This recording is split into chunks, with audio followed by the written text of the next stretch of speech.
30s, we have to have some advice to give. Let's get into all the juicy and dirty gossip. And the rest, well, we'll just figure it out along the way. Hi guys, and welcome back to another episode of Structured Chaos. I'm Kyra, and today we're getting into all of the thoughts that I have been carrying around all week. Welcome back, welcome back. I imagine you are either well rested or very much not rested. Big weekend for everyone. It was the 4th of July. Then we also have the World Cup that's going on. So if you were on the East Coast staying up for those games, that was definitely really late. If for any reason anyone is in Europe listening to this, then it was definitely late for you guys watching the game. But I do hope that regardless of if you are rested or tired, that you had such a great weekend. Well, my week didn't start off super wonderful. I got some unfortunate news, not pertaining to me, but it's definitely that type of news that makes you stop in your tracks and just appreciate life and question life at the same time. It's just a reminder that things can change in an instant, and don't flood ourselves with the bullshit because it's just not worth it at the end of the day.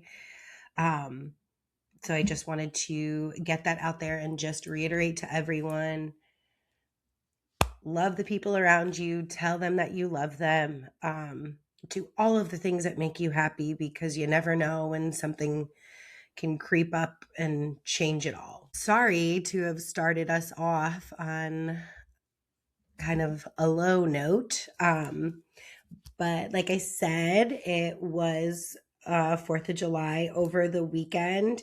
And if you were on the West Coast, you got to experience nothing but perfect sunshine. If you were on the East Coast, you experienced sunshine, unbearable heat, and then lightning and thunderstorms. So I do know that there were still some fireworks going off on the East Coast, but hopefully you guys get a little bit of cooling off in your weather, and hopefully you guys were able to stay cool and inside or in air condition. One of my friends had told us that her brother was putting ice cubes or ice blocks or draining and putting ice into the pool. Like, it was just not good on the East Coast. And one thing in San Diego that the 4th represents is the end of the fair. And so if you guys don't know, I work right near the fairgrounds, and the fair goes on for a month. If you're on the East Coast, it's essentially like what the Big E is. And so truthfully, I was driving to work the other day thinking, honestly, the fair traffic has really not been that bad this year, other than really the first day. And I should have bit my tongue. I should have just never even had the thought. I should have just let it come in and go out, because Friday, the traffic was horrible.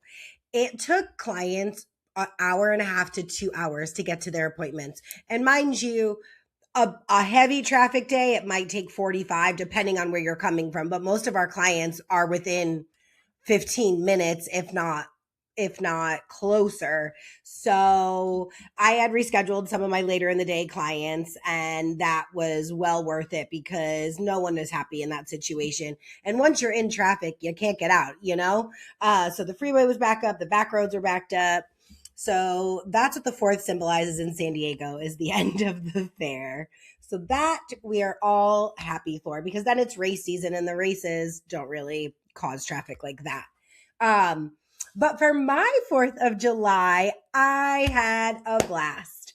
I went up to my friend's house, and her neighbor was actually having a pool party, because they have a pool and she does not. So we started at the neighbor's house. I met a bunch of new people. I got to see some people that I hadn't seen in a while, that I grew up with. One of my friends that I had growing up, who also lives here, who I truly never see. He had a baby recently, and I got to meet him. And I was so sad in the beginning, because when I first got there, I was like, oh my gosh, hi. And the baby started crying and I was like distraught because I'm like, babies love me. Like, please, like, what did I do? What am I giving off? Was it my sunglasses? Was it my nails? Was it my lips? Like, sometimes it can be a lot. I get it. He's, not old enough to talk at all. He's only 6 months old or 7 months old. But I was just really trying to figure out what was really making him upset about me. Fast forward to a couple hours later, didn't care. He was loving on me. I held him for a while. Oh, he was so cute and precious. And like that really just like made my day a lot better because getting silenced out by a baby doesn't make you feel good. Acceptance from a baby, you're on top of the world, unstoppable. And all the kids were having just the time of their lives jumping in the pool. And it was so funny because my friend had said to me at one point, because her son just kept like jumping in, getting out, jumping in, getting out. And she was like, oh my God, like, isn't it exhausting? And I'm like, I know, but don't you remember doing this? And she's like, yeah, but why did we do that? And I was like, because we could not have wanted to be anywhere else. Like, still don't want to be anywhere else but a pool. I wasn't even thinking, and I didn't bring a bathing suit, which was like annoying because like I totally would have gone in. And it reminded me that a few weeks ago when I was dog sitting, I forgot to tell you guys the story that when I was laying at their pool, I had heard that like someone had come in and like someone was using the pool, and I turned around. This girl couldn't have been like older than maybe like 13. She came in, she was probably doing like handstands and flips in the pool for about 10, 15 minutes and got out. And like, honestly, respect, girl, because if that isn't a perfect summer day, I don't know what is. Like, pop in the pool, do some flips, do some handstands, and get on out and go about your day. Like, that is a dream. That girl was living her best life. And so were the kids this week. The new thing is that we're not counting 1, 2, 3 to jump. We're counting all the way to 5 so that we can 6, 7 it up. So that's a new thing that the kids are doing. And then we moved on over to my friend's house and had dinner, and the kids were just like playing in the backyard. And then the parents started to indulge in mushrooms, and it was so much fun. And shockingly, I didn't take any because I knew that I had to drive and I wasn't going to be there, long enough to take them and come down from it and all of that. But the kids were still awake. I mean, everyone was safe. There wasn't any like sharp objects or anything. Like, everyone was in their right mind for sure. It really didn't kick in until everyone went to bed, or the kids went to bed. But we were just having the time of our lives. The kids were putting on dance routines and they were like asking me to judge. And there must have been, I think there was about 10 of us there. I think there was 4 couples and then me, so 9.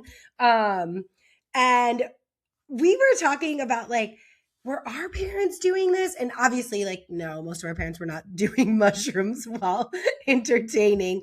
But like, were they like talking about us? Because we were just like judging all the kids, like obviously in a very jokingly way. And then like my friend's daughter has a crush on her friend's son.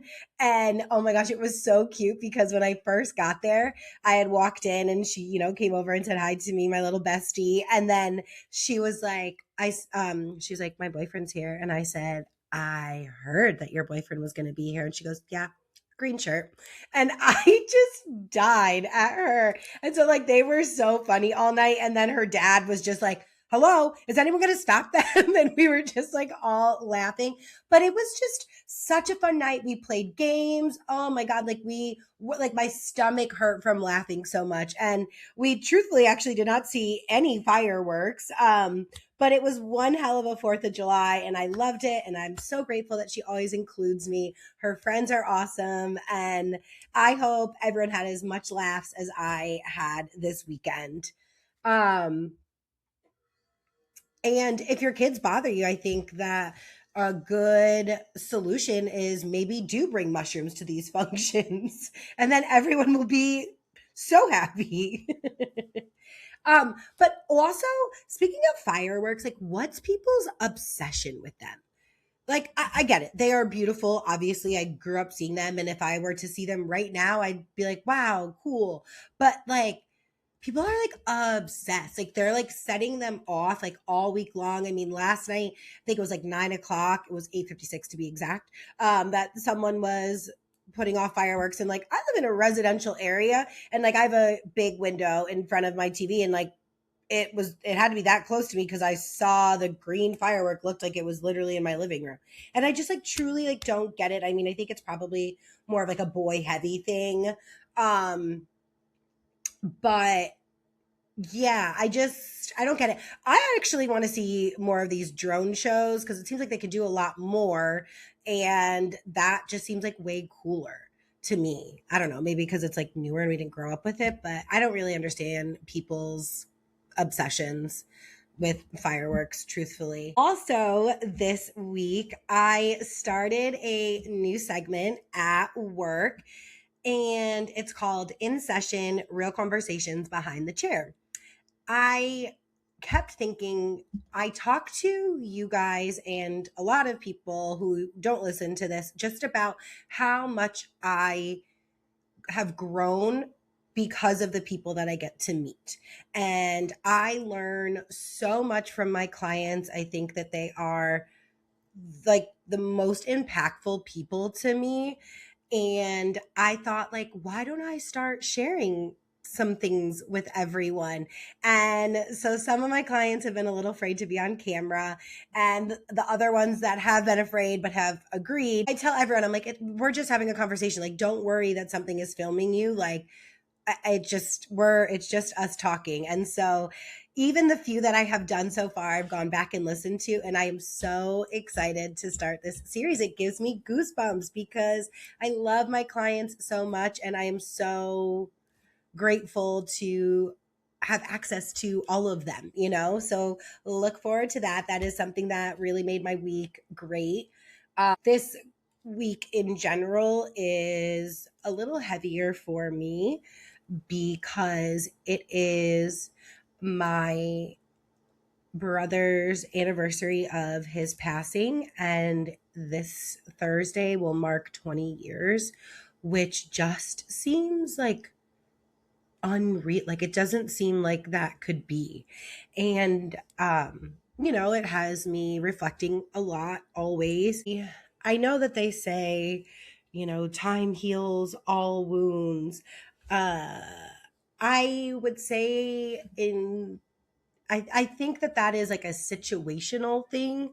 You know, of course, the emotion that I feel today about his death versus when it happened are two different emotions. So I would say for me personally, I don't feel like the more time that passes, it becomes easier. I think that your type of grief just shifts over and over and over again. And, you know, as I get older, and real life things hit you, it does make me sad because I don't have a sibling to go through it with.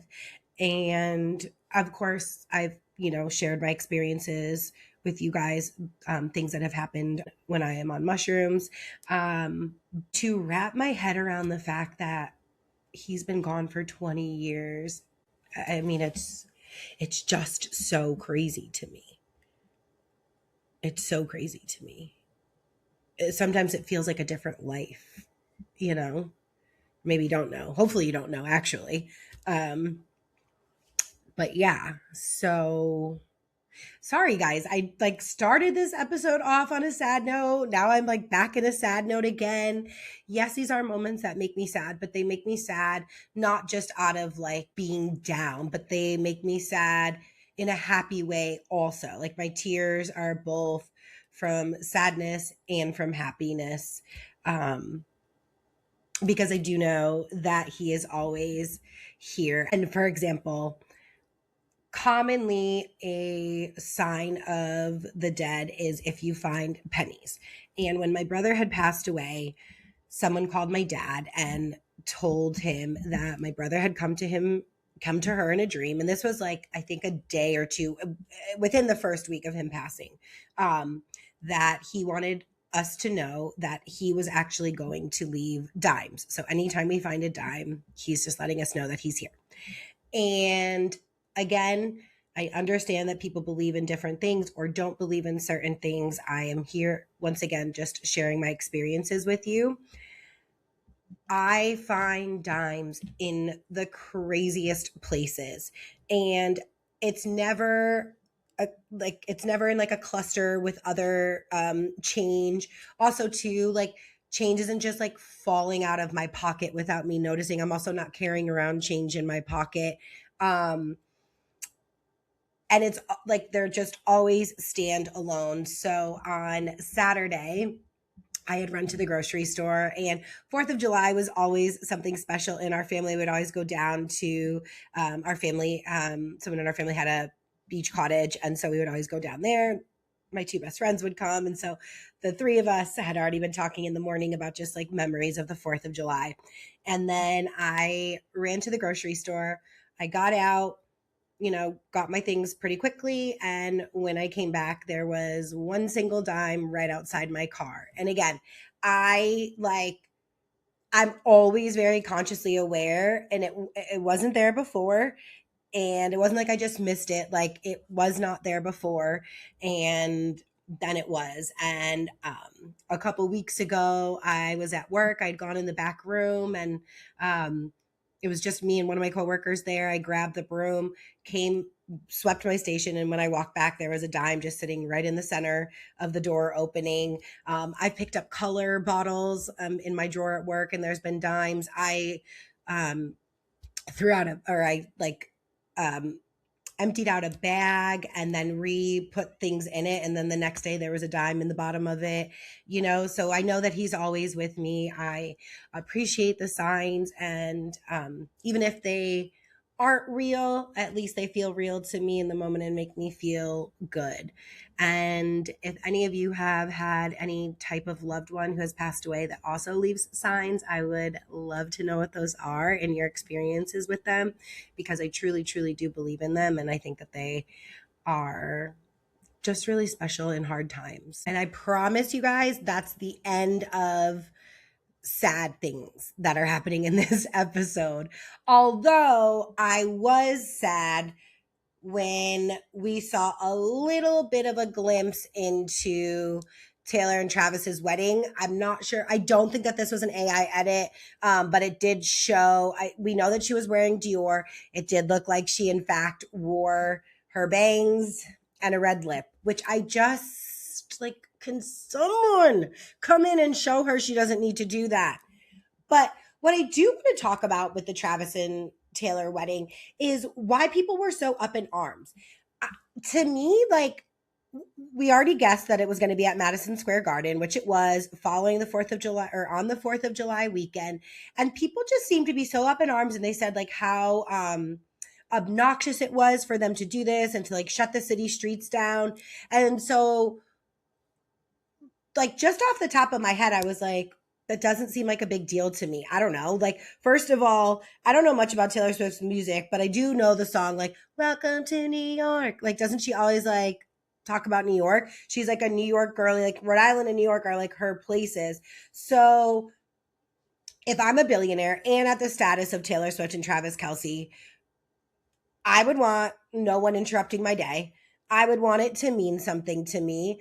And I would want it. I mean, she's like America. I feel like she's like a poster child for America. So it makes sense that they would get married over the 4th of July weekend. And arguably, it was better of them to have gotten married at a venue that no regular person would ever get married, because 4th of July is obviously a very popular weekend for people to get married. So, like, she didn't take anyone's venue. No one was getting married at Madison Square Garden, So, and like, they donated $26 million to charity beforehand. And it's not like New York or Madison Square Garden, even specifically, aren't used to large events shutting down certain streets. And so upon investigating, because I was really just so confused why people were so up in arms about this, they hired 130 city police officers, plus they had their own private security. Basically, what I uncovered was what people were saying online was it seemed a lot more dramatic than people who were residents of the area and traveling through New York and reporting, they all said like it really was not a big deal. She didn't shut anything down in a way that is different from any other event. And the one thing that I will always say about Taylor is that she does always take care of her people. So I'm sure she made it right with the businesses around Madison Square Garden. But other than that, like, who cares? Who cares? Who cares? I did see that they were doing a luxury raffle, which I love that because no one wants, I mean, I guess maybe of like a certain stature, but like no one really wants monogrammed things from someone's wedding. Spoiler alert. Like, I don't know if I'm here giving breaking news or hurting anyone's feelings, but like, I don't. But like, you want to raffle off a Rolex? Like, that seems like a great takeaway. That seems like a great takeaway gift from your wedding.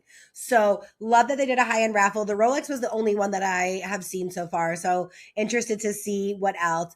People who have the phones were taken away. They had to sign NDAs. But people who have described what took place at the wedding, like they said, like it was just phenomenal. So I really truly can't wait to see the pictures. I heard that it's going to be filmed, of course, for like a documentary, whatever, which for sure totally makes sense.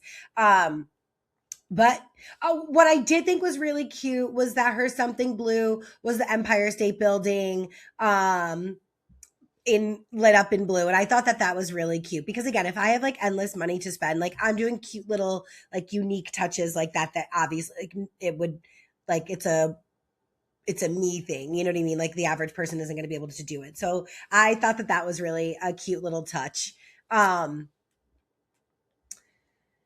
Summer House began filming this weekend. As we know, if you are a Summer House fan, they always start 4th of July weekend. So we got some footage from that. We know that Wes has not been asked back. Amanda was not asked back. Or actually, I think Wes was the only one not asked back. And then Amanda opted out because, oh, if I can't be there with my boyfriend and the only person who likes me, you know, oh, I can't be an independent person.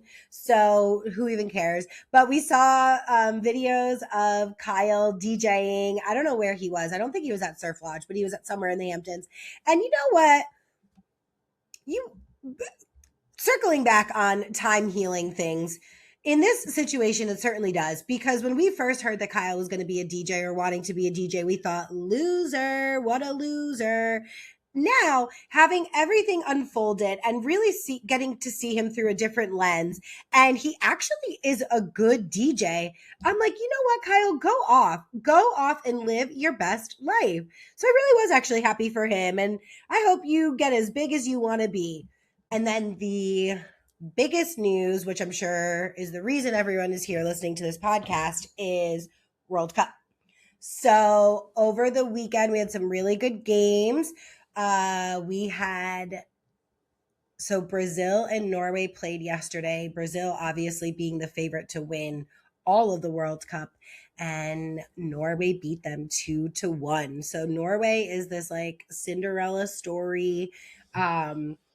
Again, I am not coming to you as someone who watches soccer on a regular basis. So if I'm coming off as an expert, it's just because sports podcast, not because I actually know what I'm talking about. And then the other big game that everyone was tuned in for last night was Mexico versus England, and England beat Mexico 3-2. So that was a crazy surprise to everyone. I feel so bad. You know, being in San Diego, huge Hispanic culture here, and you could hear the screams and shouts of people cheering on Mexico all around, and it has been so fun to just like watch everyone. So I'm bummed to see that Mexico was eliminated. However, we do have Portugal versus Spain today and Belgium versus the US, which is obviously the game that everyone in the US is going to be tuned in for. And in regards to the US game today, we have the big controversy over the weekend. So in Thursday's game, star player was given a red card. Now, I was at work at this time, so I did not see the play itself. I mean, I've seen repeats of it, but again, because I don't know much about soccer, I don't know what is like deemed red card and not. Like, obviously, something happened, but I don't know if that's actually red card worthy. There was a lot of controversy already behind it. They did say that they were going to appeal it, but the issue at hand is that it has now been reversed. And so he is able to play in today's game, which great, great. I would love the US to keep going. He's our star player. Of course, you want that to happen. However, as a sports lover, something just doesn't seem right because we know that the president and the president of FIFA have an overly close relationship. And so the president was out here boasting about how he called and, asked it to be reviewed. And like I said, people were already upset when it had happened and the call was made, and they did challenge it right away. But in the history of the World Cup, there have been 179 red cards given, and this is only the second time that it has been reversed. And if you guys aren't aware, if you get a red card, you are suspended for the next game. So now what is happening is they are saying that he is not going to be suspended for the next game, but in fact, he will be on probation for the next year. And again, it's showing favoritism, even if it's not. It just, the optics of it are not great. And again, imagine another leader of a country calling up and being like, don't love that call. Can you help us out? Because that's what it's giving. Even if that's not the reality, that's what it appears to be. Again, happy that he gets to play, happy that we are still in this thing, but it just doesn't sit right, Another thing that does not sit right with me is last night's episode of Love Island. Let me tell you, could have met the world's best man for me. Like, God himself could have created this man, put him in front of me and said, here, Kyra, this is your dream man. And even if that was the case and they said, and now you have to sing karaoke on national television, it's a no for me. You know what? Am I that in love? I think I'm going to head out. I'm going to exit the island. I'll start swimming if I have to. There are not many things that I will back down from. Karaoke, for sure, one of them. You don't want to hear me sing. You do not want to hear me sing. I don't want you to hear me sing. I don't like to hear myself singing. I love to sing. Like, it's one of the things that I like. Like, if you could have any talent, like, singing is for sure the one I'm picking because I just love music so much, but I am not a great singer. And the emotional journey that I went on watching them all perform yesterday. So it starts off with Corbin and Parmita. And prior to it, she was talking about how she grew up singing, and she like hit us with this little glimpse and she sounded really good. Then fast forward to the actual performance, and I was unsure if someone else was standing in for her because she in fact cannot sing. So even if she grew up doing it, I can see why she hasn't pursued it. Because I don't know what that was. And then we got to Casey and Titi, and I thought that they weren't going to do good because he was like so nervous, but I thought they did so good, and they just were very interactive. I thought they did a great job. Anaya and Carl, all right, nothing to write home about.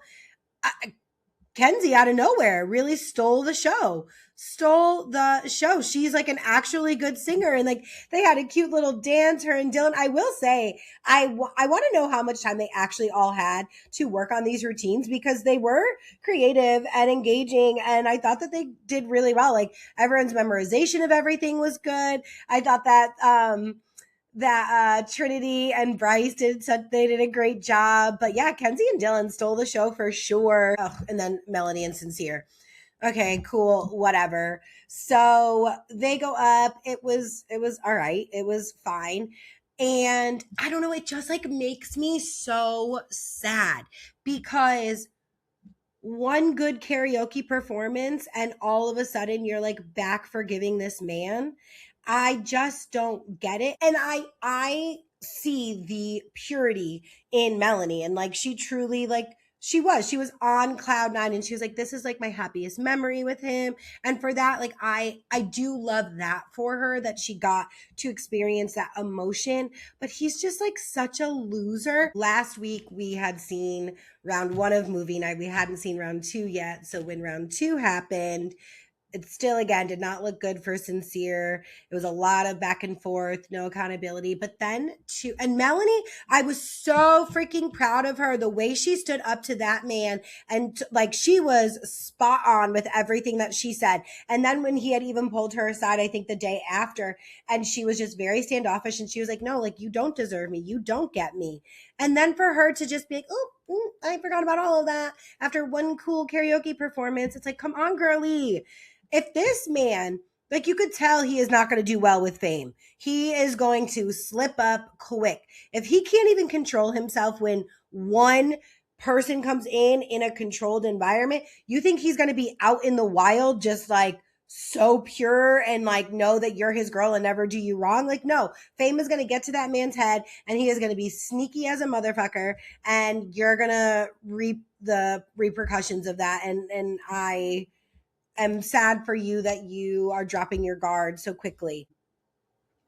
I mean, even in last night's episode, he said, we're not in a toxic relationship. Have I done toxic things? Yeah, but we are not toxic. Also, another thing about Sincere, like, can he please stop giving metaphors? Like, stop trying to give metaphors. I don't like them. You're not intelligent. We see that through and through. I'm just done with them. I am really, really, really over them. And speaking of who people I'm also over, Anaya. And that is the beauty of this show, is that because it is consecutively, we're watching these shows day after day, and it's like essentially live. I think there's like a 24-hour buffer in between. um we do get to go through all of these different phases with these people. And so Anaya, who I very much loved in the beginning, and Melanie, who I really wasn't loving, I even compared her to Huda at one point. Now I love Melanie and do not like Anaya, because Anaya is not a girl's girl. And I learned that. Shocking. And I was shocked to have learned that and to see it, because your homegirl has just been dogged out by this person, not once, not twice, 3+ times. And your response is, I'm Team Sincere. I'm Team Sincere. I don't care, girl. I'm Team Sincere. What? You just watched your best friend. But when your best friend watched you go through something, she grabbed your hand, pulled you, wiped your tears, like hyped you up. That's what a homegirl does. You saying, I'm Team Sincere. Let him touch you. Let him kiss you. You just need to forgive that man. Like, what? Are you in love with Sincere? Do you want to be with Sincere? Because that's what it's giving right now. Because the way I would never be hyping up a man who was doing that to my best friend, like, no, sorry, no. So, Anaya, you are just like on my ick list. And I never thought that I would say that. Kenzie, she's kind of always been on my ick list. Movie night did not do her well. She was kind of moving like Sincere, which like as a viewer we all saw. And I do think that it is one of those double standards where girls kind of do get the pass a little bit. But at the end of the day, I do not think that Kenzie is ill-intended. I think that she likes to get attention. I think that she likes to feel chosen. I feel like she likes to be desired, but I do think that she's like a nice person. Her conversation with Melanie was a little cringy when she was like, but Melanie, like, you're my best friend and it really hurt my feelings that you voted for me. And Melanie's like, I'm your best friend, but you're not my best friend. Like, you've never been there for me. And I was like, ooh, solid point, solid point. Not easy to hear, but solid point. I do think too, like, Kenzie is feeling a little ostracized by the group. And I do think that the girls are very cliquey. I mean, for sure, it's just kind of something that naturally happens with women. But Kenzie going on her apology tour to everyone was a little cringe for me, because I'm like, I know that she means it, but I also think she's just trying to say whatever she needs to get people back on her side to want to be her friend. That's like kind of how it comes off. Um, Overall, though, I am ready for this season to be over. We saw Corbin go home last night. I honestly don't think he was sad. Like, he's got his girl. He's good. He's living the life, you know, with his beautiful girl. What did he say? What did he say in one of the episodes? He said, like, yeah, it might be hard for people to relate because we're just like two good looking people, and like she is almost perfect. And so I could see how that could be confusing to you. You know, we both like to work out a lot and we're just beautiful. Like, you know, I too live in that delusion of a world sometimes. So go off, Corbin. And that's another thing. Like, he was someone who was not high on my list of people that I love, but like every episode, I loved him more and more because he really did keep it real. He truly did. And I think that he was both a guy's guy and a guy's girl. Like, I think he was there for everyone. And I like that he stood up to Sincere and kind of let him know, like, um, and let him know that, bro, you lied to us. Like, I was up here defending you, thinking that what you were telling us was the truth. Meanwhile, it wasn't the truth. And so you made us look like a fool. And like, that's not the type of friends that I want. And so, like, I don't know. I am always going to respect someone who's honest. I truthfully, and I don't think, again, like, he's not someone who has ill intentions. So, you know, honestly, shout out to Team Corbin. I am a fan of his. Sorry to have seen him go, but I think this is the last week. So obviously, Trinity and Bryce are winning, and they're just going to live happily ever after. I do really look forward to seeing them outside of the villa and like how their journey unfolds. I mean, obviously, for entertainment purposes, not that I want her to go through heartbreak, but I do believe that Melanie and Sincere are not going to be a long lasting story, but time will tell. I could be wrong. And that's kind of really it for Love Island. And so we shall see what the conclusion brings. That's all I have for you guys this week. Like I said, Thursday I will be checked out from the universe, doing just things that I love that bring me joy and remind me of my brother. I hope that everyone has a great week ahead. I hope that the heat lets up a little bit on the East Coast. And thank you guys once again for listening. Make sure to follow me on Instagram, TikTok, YouTube. All the information can be found in the description below. If you aren't, make sure you are subscribed. Tell a friend to tell a friend. I'm Kyra, and this is your reminder that having it mostly together still counts. See you next week. Bye.